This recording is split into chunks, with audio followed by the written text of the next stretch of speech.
What's up, everybody? Good morning. If you're on the West Coast, it is early, but we had to come to you early because of all the WNBA things that are happening in the world of women's basketball right now. I'm Jordan Robinson, and it's so much to chat about. First of all, let's get into this game three because the WNBA finals, you guys, we've been talking about it for weeks and it has lived up to the hype. It has lived up to the excitement. I posted yesterday that I feel like game three might have been one of the best basketball games I have ever seen because of the back and forth, because of the high level talent that was out there.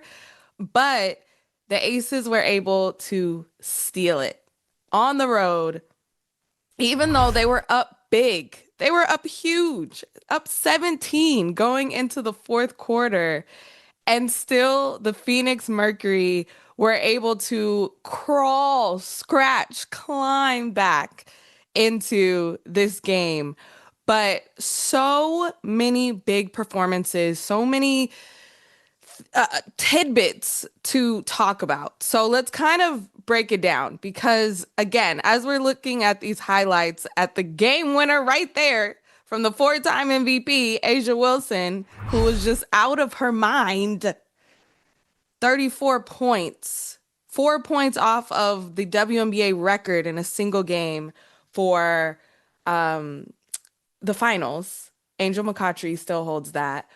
But let me tell you guys, so many big performances. Let's start on the Phoenix side because I can talk about the Aces and Asia all day long. So on Phoenix, we were able to get a really solid game from Satu, especially from the beginning of the tip. Satu came out aggressive, and what I loved about it was that she was able to get to the basket. She didn't settle for three-pointers right away. She scored, I feel like, the first 10 points for the Mercury. And I said, okay, we're going to get a Satu game. And it was right what she needed to do. I think my biggest issue with Satu in these previous games were shot selection. She was shooting contested threes, not attacking when a big was on her. So many things there. So she had a great game. Unfortunately, she went down in that fourth quarter and it looks like it could be a concussion. I don't want to speculate, but she just ran into Kirsten Bell's knee with her head and as she was falling. So it looked really scary. She looked really out of it as she was leaving the court. So hopefully she is feeling okay first and foremost. But she was their leading scorer for the Mercury last night. Then Ka comes alive in that fourth quarter. As soon as Satu goes down, Ka goes on an 11-0 run by herself to bring them back into it. And then Dewana Bonner might have been the player of the game for the Phoenix Mercury. Over 20 points, what she was able to do on the offensive end, but also on the defensive end, because she had the assignment of guarding Asia Wilson. I think the Mercury did an amazing job of switching that matchup. I mean, Asia still got 34 points, but it was a little harder, I guess. But 63% from the field for DB. She had this calmness about her. She has played in the most playoff games by any WNBA player ever. And I felt like you could see that experience really shine through. Again, the defensive assignment was really smart for the Mercury to make that switch. Still, Asia's gonna get hers because she's the best player on earth. But Dewana Bonner having the assignment of guarding Asia, she started the second half. She usually comes off of the bench, but 25 points, 10 rebounds, a great night for Dewana Bonner, especially because she's been a little in and out scoring wise those past few games. So that was really great. Now over to the Aces. Mm-mm-mm. Jackie Young, 20 piece, another one. incredible attacking, her shot making.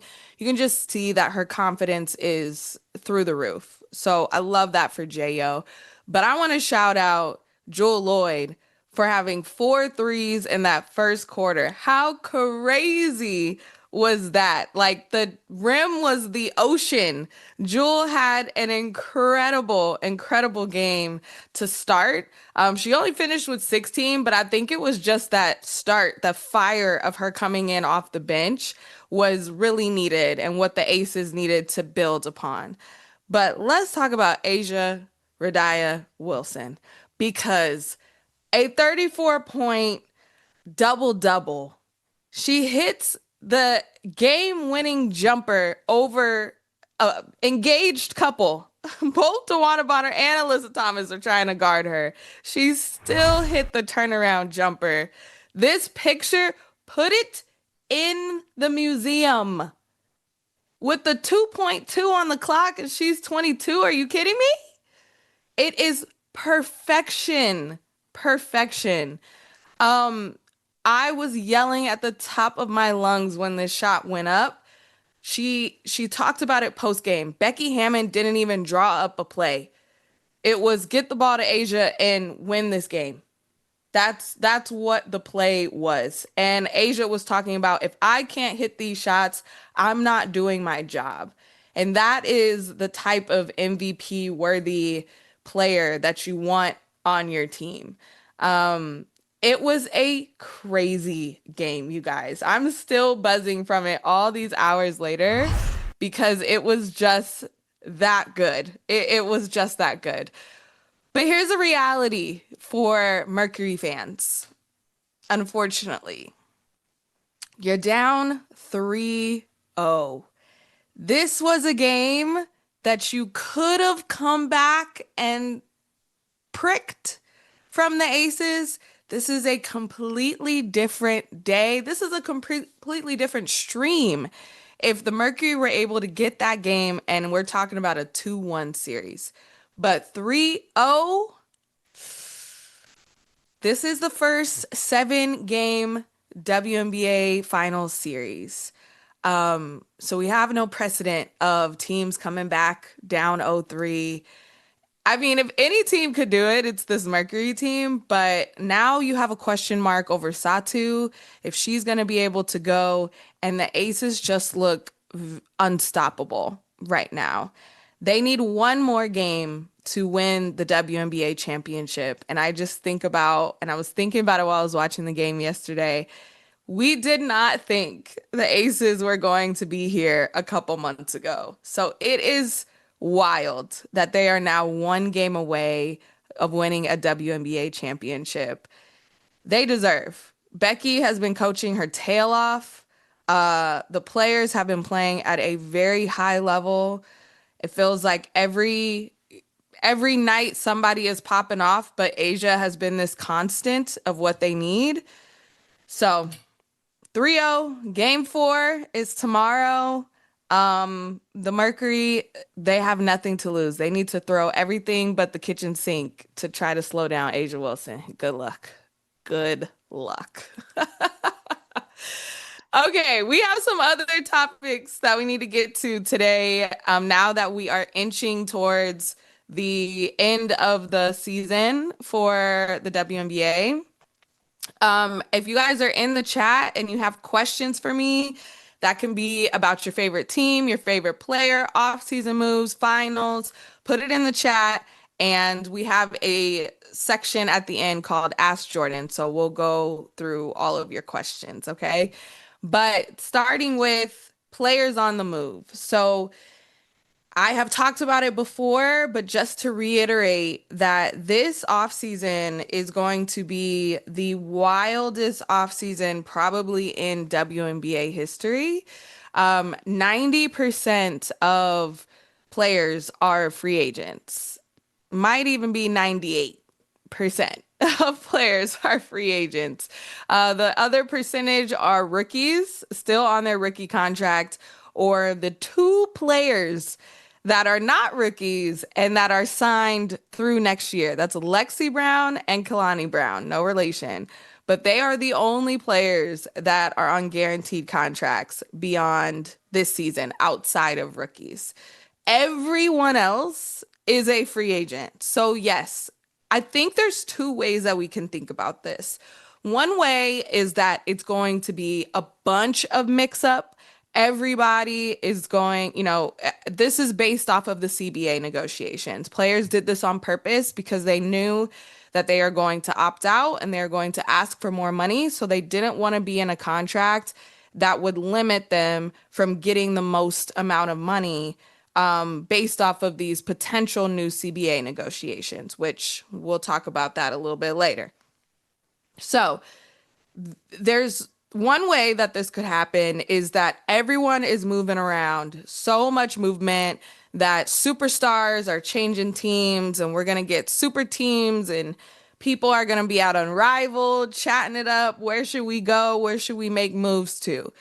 The other side of it is that a few players move teams, but mostly everybody just re-signs like with their team. A lot of these teams, especially playoff teams who made deep runs, like they're going to come back. I can see a world where this Aces team, everybody comes back. This Mercury team, everyone comes back. Liberty, like those type of teams, they sign their big players again, but now they just are able to sign them to a more lucrative contract, which is the whole point of kind of being a free agent. So those are kind of one or two ways.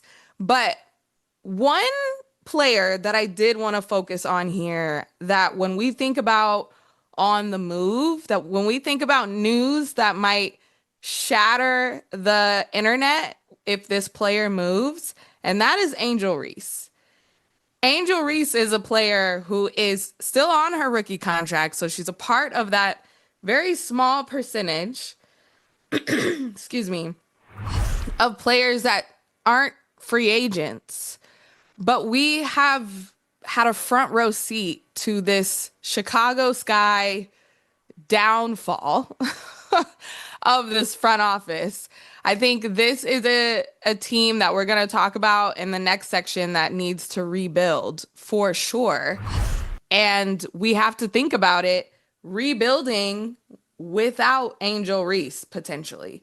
I don't know if the relationship between the front office and Angel Reese can be severed. I don't know if it can be saved. Angel is a phenomenal player. She is a walking double-double. She can do so much. But I can see a world where teams are putting trade packages together in this offseason. It's a little tough because, again, you don't really know what you have. And I don't know if a rookie trade package is going to make all of that work.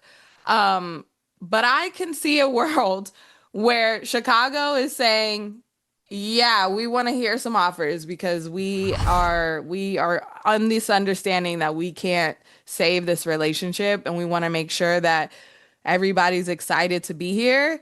So what you got? Other teams are saying, hey, I see Angel Reese is unhappy. How can we get her here? Cheryl Reeve, from the head coach of the Minnesota Lynx, is very known for going and saving people from Chicago. I think of Sylvia Fowles. I think of Courtney Williams, Alana Smith. All of those players came from Chicago. There is a big Minnesota-Chicago crossover a lot of the times of players. And I can see a way where teams, front offices get really smart with draft picks because Chicago does not have those either. Chicago needs to be one of those main teams that needs to rebuild, which is going to be our next segment. But this idea that Angel going to another team in the offseason would not shock me that she would be on another team, but it might be shocking of the players and the draft picks that are involved in that trade. That's what I'm curious about.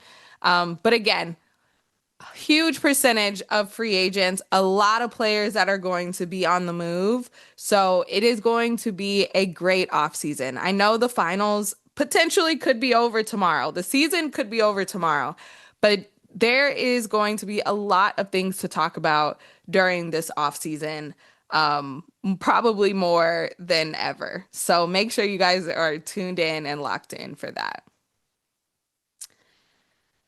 All right.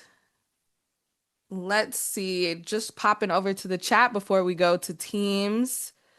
Let's see. The Asia 2.2 on the time clock is a Nike or Gatorade commercial loading. Facts. How beautiful is that image? It is so good. It's so good. So good. That's one of those things that's just serendipitous. Like you can't even plan that as a marketing genius, and that's exactly what is going to happen. I'm with you. I'm calling it now as well. Okay, teams. Teams that need to rebuild in the off season. Rebuild is a interesting word here because, like I mentioned, with this idea that there are a lot of free agents, I think there were a lot of solid teams. I think there was a lot of injuries this year. I think about the Indiana Fever. I don't think that's a team that needs to rebuild. They made it all the way to the semifinals and they were not even a quarter healthy. You don't have Caitlin Clark. You don't have Ari McDonald, Sydney Colson, Sophie Cunningham, Demiris Dantis. All of those players were injured. Yes, they are. Most of them are free agents. Caitlin's not because she is on a rookie contract still, but Aaliyah Boston's not. So you're still having that core. But when you heard Amber Cox, the GM for Indiana Fever, talk about, what their offseason plans are, it's to re-sign Kelsey Mitchell again. She is a free agent again because she wants to make sure to get her bag. So I think that's a team, when I think about all those upper echelon teams, really the teams that made the playoffs, they should all run it back pretty much just as they will. A team like Atlanta, solid. They had a huge free agency offseason with a lot of changes. I don't see them mixing it up too much. But the teams that were out of the playoffs, I talked about Chicago. Yeah, you got to mix some things up. And I also don't know what players are going to want to come back to Chicago. You do have a Haley Van Lith on a rookie contract still. You still have some players signed and committed there, but for the most part, you need to shake that up. The Golden State Valkyries are a very interesting one, and they were a team that I thought about mostly when we're talking about rebuilds as well. As we look at Chicago Sky, 10-34, tied for 12th in the WNBA for points per game. They couldn't score. And the Chicago Sky, they still said we're going to stick beside our head coach. So we're going to see. We're going to see. But the Golden State Valkyries are super interesting because they were a team, an expansion team coming into last season, right? And they couldn't get any free agents. Nobody wanted to come to the Valkyries because they didn't have a lot of trade pieces to make a move for those big time players. Think of like a Kelsey Plum, who was a free agent last year, a Jewel Lloyd, a Kelsey Mitchell, all of these players who were really top free agents. The Valkyries couldn't make a move. Now, the Valkyries have shown that they are a top-notch organization. They have some solid players. They have great coaching, coach of the year, Natalie Nakase. You have incredible facilities, all of these things that draw free agents to you. Now I think they are going to have a great offseason. I think they are going to have people running to play for them. And it's not even necessarily that their team needed to be rebuilt, but I think they have a really cool opportunity to get some talented players. They already had talented players and players that were really down for Natalie Nakase's system. But I think they can land a big free agent. I really do. So that's going to be super interesting and how opposite it was last year. I also think it's going to be interesting when we talk about rebuilding of teams with the two new expansion teams coming in next year. Don't forget, Portland and Toronto will be in the mix next season. And that means that the competition is more. There is going to be more games played, more teams, but still only eight are going to make the playoffs. Kathy Engelbert said that in an interview with Christina Williams a little bit ago, that they aren't going to expand the playoffs right now. Maybe when it gets to when Philly is added in 2030, maybe they expand the playoffs. But they said right now, in the immediate future, they're keeping it the top eight teams. So competition is fierce. It is eight spots and more teams. So this rebuild, or how you are going to make your team competitive, is going to be extra more attention on that in this offseason. So something to figure out there. Going over to the chat, Chicago needs a major shake. I agree. Shake it up, blow it up, implode it. Everybody from top down. They need a whole rebrand. You might as well just rebrand the logo. They got a new mascot a few years ago. Maybe they rotate that back out. Everything with Chicago needs a complete shakeup.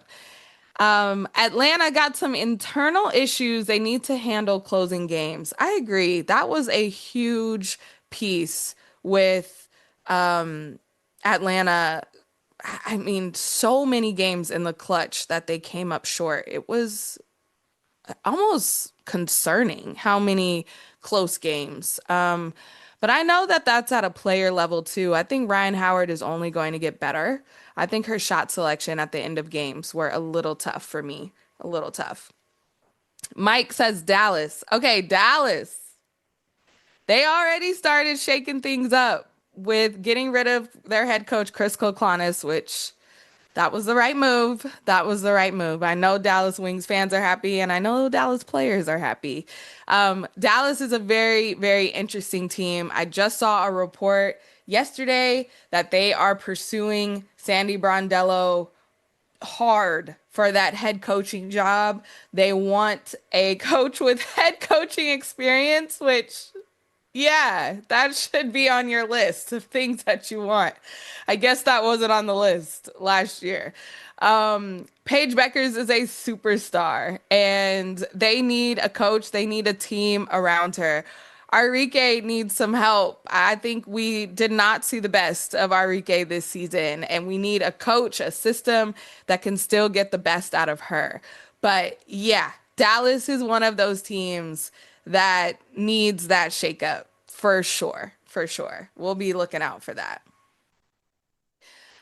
Okay, let's go to the labor negotiations talk before we get to the end of the stream, and then I'll finish the rest of these chats in the Ask Jordan section. Labor negotiations is a hot topic in the WNBA. If you are unaware, there is a new CBA that is waiting to be signed. Well, it's not ready yet. It is being negotiated by both the Players Association and the league office to make sure that there is more money. And I think the main thing is the revenue share. Right now, WNBA players are getting about a 9% piece of the pie. And like no percent of jersey sales and so ticket sales and so many things that the WNBA has been reporting that has been astronomically better in these past few seasons. The players aren't really getting any of that. And it's time, the players are saying, that they do get a bigger piece of that pie For comparison, the NBA gets around 49 to 51% revenue share. So just think about all the money that's on the table for these players. And from the players' standpoint, they're saying that the league wouldn't be popping without us. Like, you don't have a successful league without great players, so you need to pay us. And the league's perspective is saying, well, we need to make sure this is sustainable. We don't want to come in hot, pay you guys all this money, and then we're losing money in the long run, or there's not enough to sustain. Now, the things that make this even more pressing is that there is a media rights deal that was just signed for the next 11 seasons that is going to give an extra $200 million a year to the league. You have teams paying 250 million in expansion fees. So there's a cash flow that we are seeing from the public eye and the players are seeing that really needs to be addressed. How does this factor in to the labor negotiations? Nafisa Collier, who is the vice president of the WNBPA, while also being a founder and commissioner of Unrivaled, her very own league in the offseason, she had some heated, pointed statements to go towards Kathy. And Kathy kind of responded in a press conference at the end of last week, essentially saying that the comments were uncharacterized and whew, it's a mess, y'all. It is a mess. And the whole time, Kathy Engelbert was saying that she has a one-on-one scheduled with Nafisa Collier, and Fee canceled that meeting. She said, "It is our relationship beyond repair." It's a lot, you guys, but I don't want the idea of Fee versus Kathy to overpower that this is still very much around labor negotiations. But the quote that Fee said, "We have the best league in the world, we have the best fans in the world, but we have the worst leadership in the world," is a pointed statement. That is something that has to change. And they've talked about it over and over that it is the relationships that Kathy lacks developing with the players. They don't feel like they trust her, which is a huge thing when you are the commissioner and when you are negotiating in good faith. Like, there is a lot to be negotiated here. This CBA is not only the most important CBA of the WNBA history, but it is historically could be the most CBA, the most important CBA in women's sports, period. There is a lot of things that have to change and that other sports will adapt based off of this WNBA CBA. That's how important it is. So the players aren't going to give in. The league isn't going to give in. We know that. So it is going to come down to the wire. The deadline officially is October 31st. Probably not going to make that. Deadlines get extended all the time. The last one ended up getting wrapped up in January, but there is a ripple effect. The expansion draft gets pushed if we don't have a CBA sign. The free agency period might get pushed because of the CBA. The draft could get pushed if the CBA isn't signed. So all of those things, when players say there could be a potential lockout, it's because all of those things have to happen. And if the CBA takes longer than normal, then it gets delayed. So a lot there. That could be a whole stream where we dive into that. But let's go quickly to Ask Jordan section. Let me see what you guys got in the chat. Ooh, let's see. How do you feel about Nafisa Collier said about Kathy? Well, yeah, I talked about that. I don't think she told one lie. She didn't tell a lie, not one. Um, What happens next? Jordan, before Becky called the timeout with Jo driving, did you think that was the right decision? Where does Becky fit now as top coaches? I think that was a perfect timeout. I think it was genius. When you think about timeouts at the end of games, Nate Tibbetts did not call a timeout in game one and had Satu force up a contested three to tie, even though we all saw that the play broke down and he did not call a timeout. He later said he regrets that. Becky saw that Jackie Young was driving, got stopped, and immediately called a timeout with still 5 seconds left. She still gave herself some time to make a play. I think it was a great timeout. I think Becky Hammon is coaching circles around Nate. Unfortunately, this is only his first finals. This is Becky's third, fourth in 5 years that she's been here. She has been killing it. So I think Becky is one of the top coaches in the WNBA. And a lot of people were calling for her head at the beginning of the season, but she has completely turned this around. We were also saying, well, you got rid of your main pieces on your coaching staff. What is that going to look like? And she's still showing how great of a coach she is. So love that. Let's see. Seattle really shocked me. I think they're going to be a place for free agents. I agree. I think Seattle is a interesting team there, especially when you think of the vets that are on that team. I could see those players re-signing with Seattle. I think it depends on who that coach is. Right now, they have a coaching vacancy.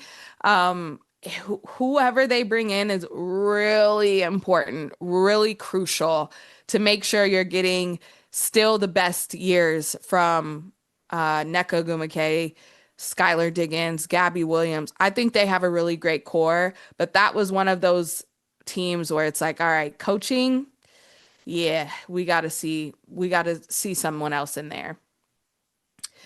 Let's see. How willing do you think the Liberty will be to run it back with their roster and hope for more healthy injury luck? And does a new head coach affect that? I was saying earlier when we were talking about players on the move that I do think the New York Liberty is one of those teams that's going to run it back because they have a great team. We all thought it was going to be Liberty Lynx in these finals, especially with the franchise record start that the Liberties had 9-0. Um, I think a head coach could affect that. I think that's the toughest job in sports right now, especially when the GM comes out and says the results don't matter. It's a really tough job. I don't want that job. If you say you're already pre-firing me before you even get there, I think that's gonna be crazy. The Liberty should re-sign everybody. They have a really solid team, and I think this year was a disappointment because they were just unhealthy. So